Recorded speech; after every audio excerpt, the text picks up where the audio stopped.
I thought AI replacing humans would happen in the future, but it's coming faster than imagined. In collaboration, where 40 people were internally, people are not.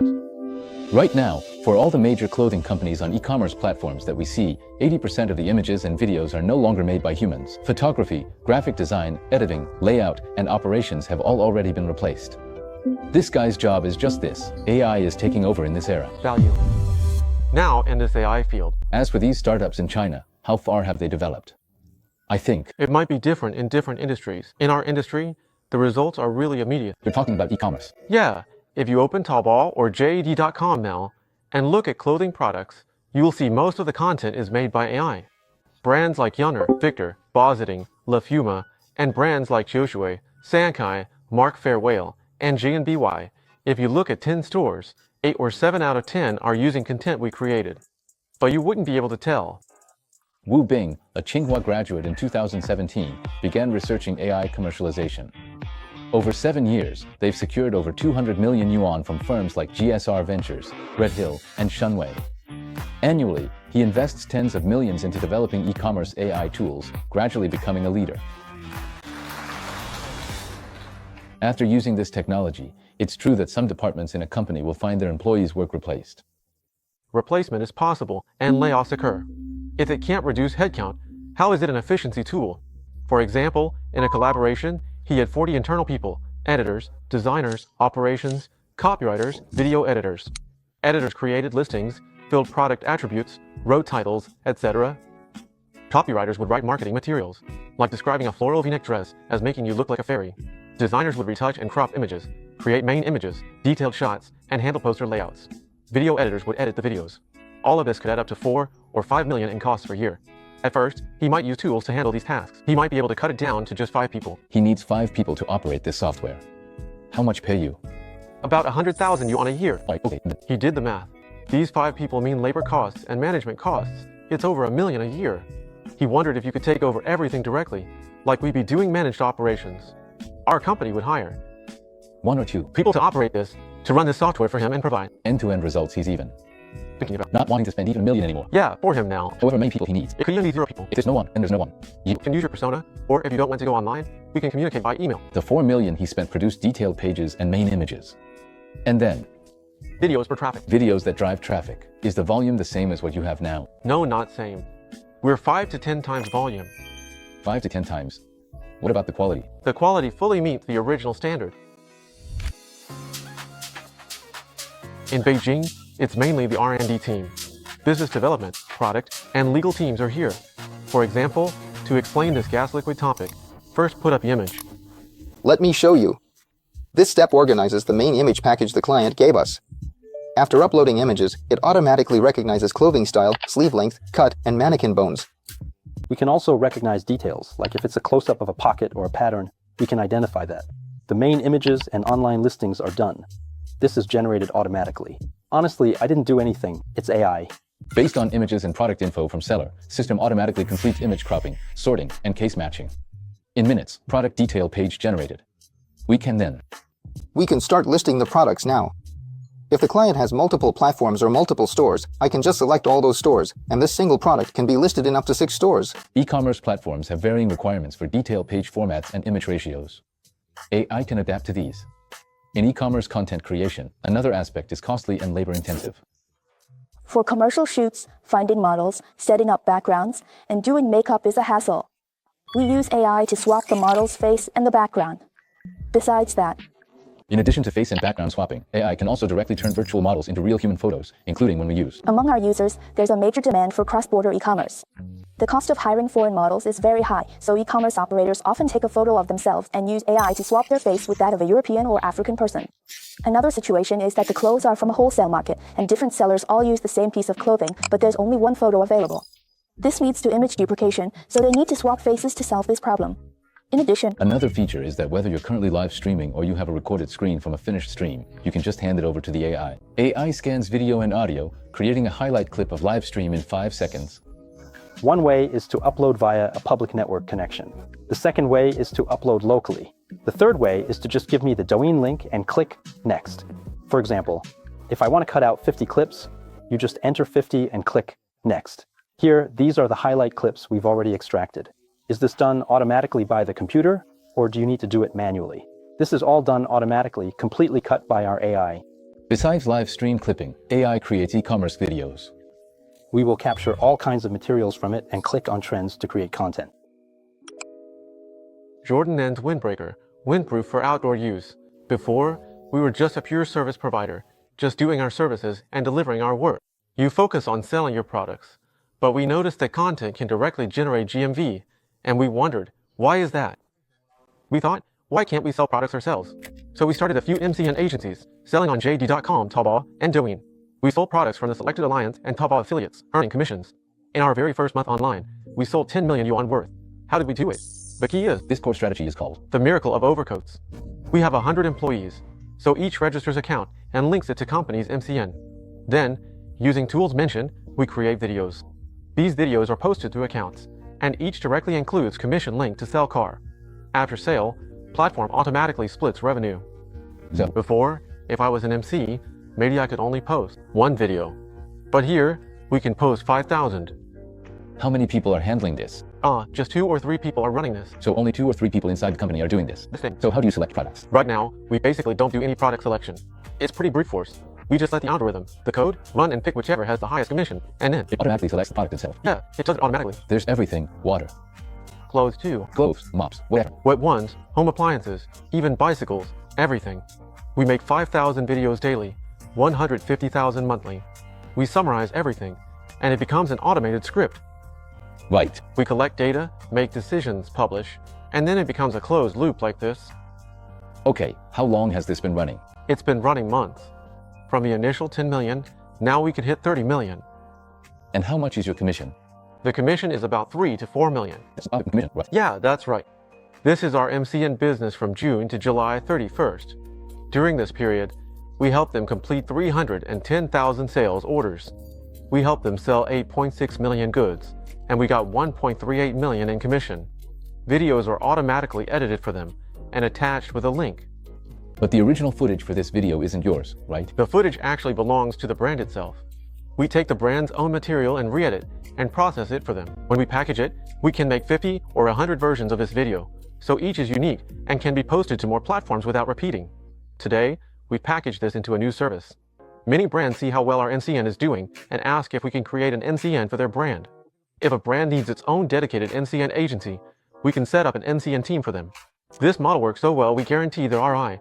We promise a return of 3 or 4 times their investment. You give me 300,000, and I guarantee you'll make at least 1.2 million. Or if you give me 1 million, I'll make you 4 million. If I can't deliver, I'll refund all your money. Biggest thing about business. Biggest cost in this business? R&D, platform rules, API interfaces, and video logic constantly change. Annually, we spend 20 to 40 million on R&D. How many years have you been in this business? And what has been the investment cost for this startup this year? It's been more than 6 years now. Since the company was registered until now, have there been any really difficult moments? The hardest part was finding a path to commercialization. Back then, a common misconception in startups was climbing rankings, like leaderboards for facial or product recognition. Everyone competed to see whose accuracy was higher, just comparing numbers.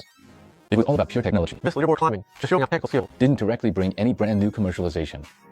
We made money, but how much was that? We had a team of almost 30 people. Costs were 10 million a year. An investor told me, a Tsinghua or Peking University graduate, if you worked a year, your salary wouldn't be worth this much. You're leading such a big team, and after a year you only make 7 or 800,000. What are you doing? What he said stung me.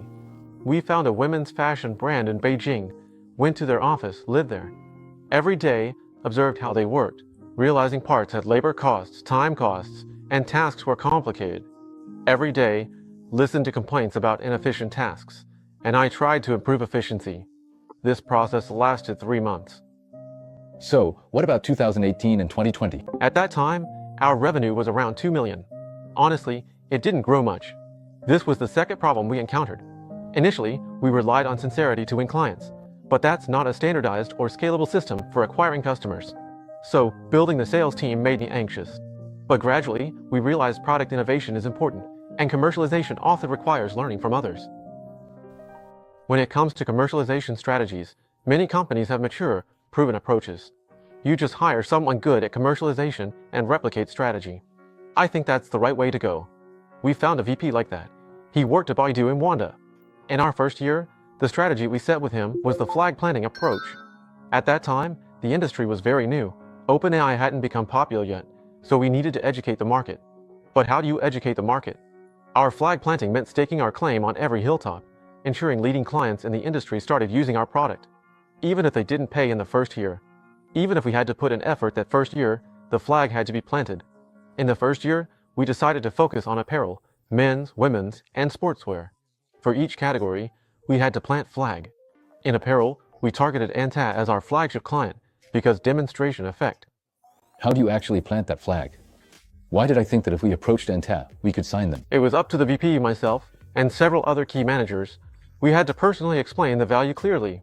Even if the profit wasn't high in the first year, we had to make sure that flag was planted there. How many flags planted? In 2021, 20 or 30. Sales in 2022. About 6 million. In 2023, we were still mainly focused on a clothing category, because once the flag for clothing was planted, it turned into a land-grabbing strategy, connecting the dots to form lines, and then areas, expanding from one point to another. So we had flags at places like Hangzhou and Guangzhou, and then more flags at other locations. Through these flags, we could expand further. For example, once we planted a flag in one place, it would branch out from there. We go to that industrial park and say, everyone else is already using this. Aren't you going to use it too? They've already saved so much on costs. Don't you want to save too? Right. Some are willing to share, some aren't, because they're friends, but also competitors. The money I save, the way I overtake on the curve, it's you I'm overtaking. So we can talk about it. This thing. Yeah, and then we use this approach to create a viral effect. Because we planted our flag firmly, in the second year, our performance basically increased 5 to 6 times. We went straight from 6 million to 30 or 40 million. In the second year, with 3C, beauty, and daily necessities videos, we planted new flags, and that allowed us to expand our reach over here.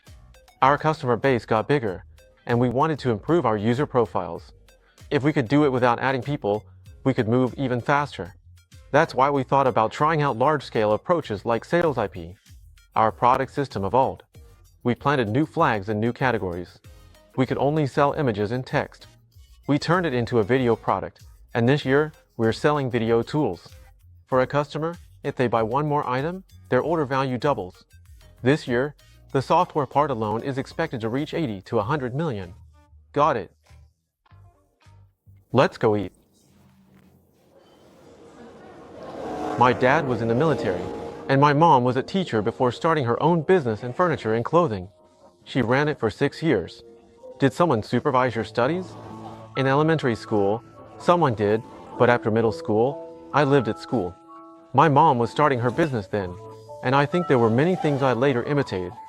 She started as a high school English teacher and wanted to get into the furniture and clothing business, but she didn't really know the industry. It was just like how I didn't understand e-commerce at first. She went to a shop to apply for a job and started out as a server, learning from the very basics. She observed how the store sourced its goods, how they did the accounting, and how they sold things. After working there for half a year and understanding how the industry operated, she opened her own shop and started doing the work herself. So maybe when I first wanted to learn about e-commerce, I took a similar path. First, go and observe who is more worried. My mom mainly has 2 concerns. One is that after I receive some honors, she worries I might drift off. On the other hand, she's afraid that because things have always gone smoothly for me, I might hit a rough patch. My mom really hopes I become an influencer, because then she can keep track of what I'm up to. Do you get anxious? Do you? When you set that goal out there, and you've told so many people, I hope to go public in 2027, I hope to double or triple every year, but if you can't achieve that, you actually still get anxious. And now, maybe there are more and more investors, and we basically have to communicate with our old investors every month. So how exactly is the performance growth going? You said this month you want to grow by 50%. But instead, you drop by 50%. There's really no way to explain that. Hey, do you really have to raise money for this? If you're doing AI, you absolutely have to raise money. This kind of thing burns through a lot of money. Compared to others in AI, we're not even that high on spending, but we've burned at least 150 million yuan, mostly on R&D and servers. If you want to build your own tools, your own foundational models, you can't do it without hiring these people. Yeah, it's not just one. This isn't a small budget startup opportunity. It's definitely a go big or go home kind of thing.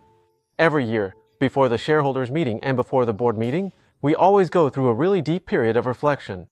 This year too. Another 12 months have gone by, and in these 12 months, you've probably spent another 30 or 40 million.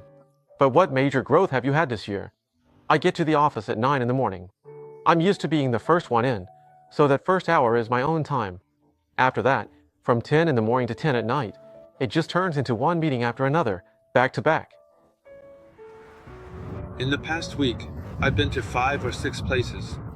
I was in Beijing days ago. Yesterday I came back to Hangzhou. Today I'm going to Shanghai, and tomorrow I'll head back to Beijing. I only stay a day or 2 in each place. I saw a friend's schedule. He spends over 200 days a year on high-speed trains, and more than 200 days flying.